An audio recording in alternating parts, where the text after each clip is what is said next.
see more. I think I heard Bayonetta in my ear, so we may be seeing CaptainZack. CaptainZack. And combo videos SparK. SparK's a hometown boy. SparK is a hometown boy. Plays Roy. I actually had some sets in with him earlier today, and he said one of his biggest fears in this pool was definitely CaptainZack, but he's if not, he wants to win, of course, but he says, I'm going to at least make it close. I'm going to at least try to get second, or I'm just going to beat CaptainZack. But I'm excited to see how his Roy melds with this Bayonetta. Yeah, and especially just seeing how Roy melds with Bayonetta, period. I mean, you know, we don't see Roy in too many matches nowadays. You know, and I think that SparK maybe has a chance to show us what Roy's all about. Yeah, he's definitely a really solid Roy.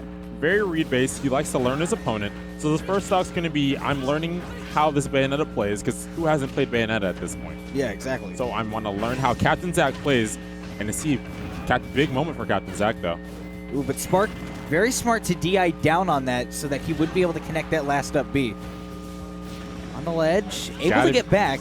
You got to be careful. Yeah, SparK is doing a really good job of connecting these up airs as well. I really like how he's just spacing himself correctly and just super smart. Hit. Yeah. Super smart from CaptainZack. He realized that SparK will choose the aggressive option more often than not, and then he'll be able to throw out the witch time, and he'll be able to get that up smash.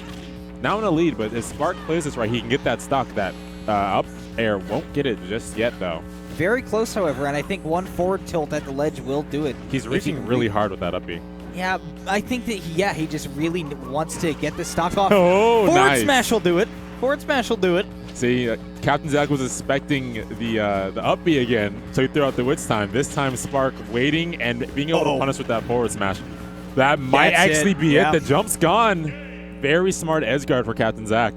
It's a huge commitment to jump against Bayonetta at any point in the game, but off stage especially. If you burn your jump, you can get upbeat, and if you're not playing a character like Pit or Rosalina, you will be dead.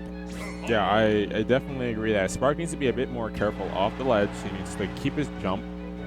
Definitely figure out when you can and cannot use your up B immediately, because more often than not, if you just up B immediately, you can get to the stage, you may get a little bit of a punish, but you'll still have that jump when you're put in those really precarious situations.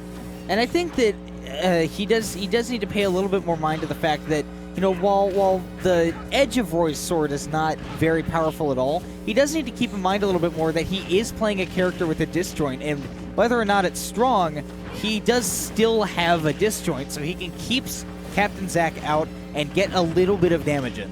Yeah, I agree. CaptainZack has just not let him get back down to the ground, however, dealing so much damage early.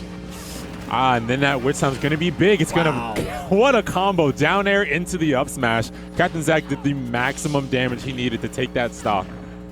Yeah, I mean, that was exactly it. He knew exactly where SparK was going to... And I think the thing is that SparK felt he was a little back into a corner, that he had only done, you know, 20-30% to CaptainZack at that point. And so he felt like he needed to get a setup, he needed to get a hit in, and just reading that the jab with the witch time.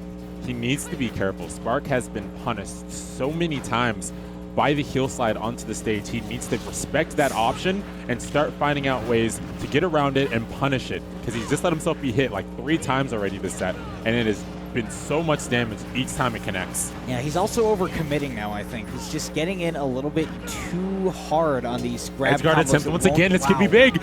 Yes, the witch twist into the nair. Big from CaptainZack. He's going to take that set 2-0.